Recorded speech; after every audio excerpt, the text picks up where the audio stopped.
കേരള നെൽവയൽ തണ്ണീർത്തട സംരക്ഷണ നിയമത്തെപ്പറ്റി സുപ്രീം കോടതിയുടെ ഭാഗത്ത് നിന്ന് ഒരു വളരെ പ്രധാനപ്പെട്ട ഒരു വിധി വന്നിരിക്കുകയാണ്. നമ്മൾക്കെല്ലാവർക്കും അറിയാം 31/12/2017 കേരള നെൽവയൽ തണ്ണീർത്തട സംരക്ഷണത്തിലെ ഭേദഗതി വരുത്തുന്നത്.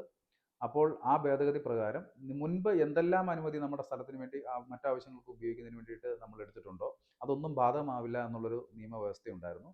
എന്നാൽ ബഹുമാനപ്പെട്ട കേരള ഹൈക്കോടതിയുടെ സിംഗിൾ ബെഞ്ചും ഡിവിഷൻ ബെഞ്ചും അത് മുൻപ് തന്നെ പറഞ്ഞിരുന്നു. 31/12/2017 മുമ്പ് നിങ്ങൾ എന്തെങ്കിലും അനുമതി, അതായത് കേരള ലാൻഡ് യൂട്ടിലൈസേഷൻ ഓർഡർ പ്രകാരമോ ബിൽഡിംഗ് റൂൾസ് പ്രകാരമോ അനുമതി വാങ്ങിയിട്ടുണ്ടെങ്കിൽ ആ അനുമതി മതി. 27A പ്രകാരമുള്ള തണ്ണീർത്തട സംരക്ഷണ നിയമപ്രകാരമുള്ള അനുമതി പുതുതായിട്ട് വാങ്ങേണ്ട ആവശ്യമില്ല. ആ പഴയ അനുമതി ഉപയോഗിച്ച് തന്നെ നിങ്ങളുടെ റവന്യൂ രേഖകളിൽ വേണ്ട മാറ്റങ്ങൾ വരുത്താമെന്ന് പറഞ്ഞിരുന്നു. അതിനെതിരെ ബഹുമാനപ്പെട്ട സുപ്രീം കോടതിയിൽ കേരള സർക്കാർ പോവുകയും ഇപ്പോൾ ആ കേസും തള്ളി ഉത്തരവായിരിക്കുകയാണ്. അതായത് 31/12/2017 മുമ്പ് എന്തെല്ലാം അനുമതി ലഭിച്ചിട്ടുണ്ടോ അതെല്ലാം വീണ്ടും പ്രാബല്യത്തിൽ തന്നെ ഉണ്ടാവും എന്ന് മാത്രമല്ല 27A പ്രകാരമുള്ള അനുമതി അതിന് വാങ്ങേണ്ടതില്ല എന്ന് സുപ്രീം കോടതി കണ്ടെത്തിയിരിക്കുകയാണ്.